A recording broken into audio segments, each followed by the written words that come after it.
Hello everyone, EB the Original Master here, and today I'm here to review the new SpongeBob episodes that aired this morning on Sunday, October 28th, Appointment TV and Bubbletown.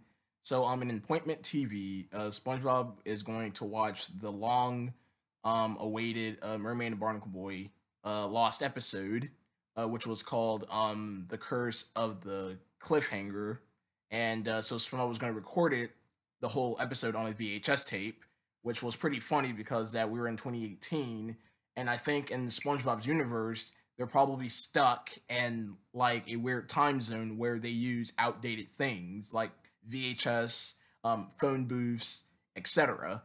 So basically, this whole episode was SpongeBob doing good deeds, and which caused them to miss the running premiere or the long lost episode of Mermaid and Barnacle Boy. So one of the good deeds that SpongeBob had to do was he had to fix a tire for Mrs. Puff's boatmobile, which was pretty interesting. SpongeBob had to go help Patrick find his rock because I think it was like a no parking zone or something. Like he treated his rock as a car or something, but it was pretty okay. And he also had to help out Sandy with her tree dome. I don't know why, but I don't know why Sandy keeps getting her tree dome into situations. Like, if you expect for her to take care of her things, she would expect her to take care of her tree dome, but that wasn't the case because we all know that Sandy isn't smart most of the time, which is mainly all the time. But yeah, so doing all these good deeds caused SpongeBob's to miss the long lost Merman Barnacle Boy episode where he comes home at the late night to find out that the VCR was eating up the tape, and then his whole house blew up. Like the popcorn machine went haywired. Gary was seen flying through the air with a soda bottle, and yeah, so to cheer SpongeBob up for missing this premiere, Sandy gathers everyone to recreate the Merman and Barnacle Boy long lost episode, what was actually pretty funny and interesting. We got the return of Mr. Tightwad and Mr. Negative from Mermaid Pants, which in my opinion isn't a good episode at all. It's because it wasn't my favorite Mermaid and Barnacle Boy episode, and I just found Mermaid Pants to be rather boring. And yeah, and so the highlight for me in this episode was the ending when Old Man Jenkins came out and said, "What are you kids doing in my yard?" Like, I love the fact that he called SpongeBob and the others kids. It's funny because I would expect the writers to say people instead of quote unquote kids. But Merman, but I'm sorry, I did not mean to say that. But yeah, Old Man Jenkins calling them kids was actually pretty funny. And all he wanted to do was become Mermaid Man. So SpongeBob lets him become Mermaid Man, and that's how the episode ends. So yeah, it was a pretty good episode, and yeah, and I actually liked it. I will give this episode I'm gonna give it a 9 out of 10 instead of a 9.5, but yeah, I'll give it a 9 because it was a pretty interesting episode.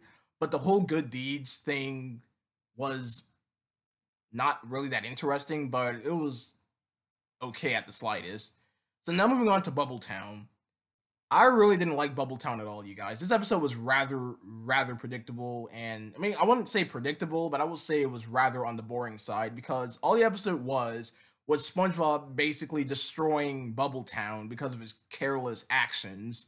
So this is where Bubble Buddy lives, and the beginning of the episode was actually pretty good to see like a narration of Bubbletown. It kind of reminded me of the Krusty Krab training video where it had like an announcer in the background announcing how the Krusty Krab runs, and that's kind of how Bubbletown was introduced, kind of how to remind me how it was introduced.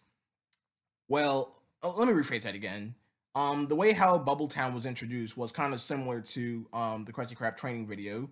And yeah, so what made this episode boring was the fact that SpongeBob kept crying throughout this episode, and Mr. Krabs had to break SpongeBob out of prison, and it was pretty much the exact same thing again and again and again, them popping and destroying the whole Bubble Town. So Mr. Krabs and SpongeBob had to rebuild it, and then at the end they built like a Krusty Krab version of Bubble Town, and Mr. Krabs ended up popping it because they made a bubble joke. And yes, it really wasn't that funny. This episode gets a meh. So I'm gonna give this episode a 5.5 out of 10 because this episode was not funny at the slightest. There were some good things about it, but seeing how much repetitive it was and how much of unpotential that I was expecting from it, this episode isn't nowhere as good as Appointment TV.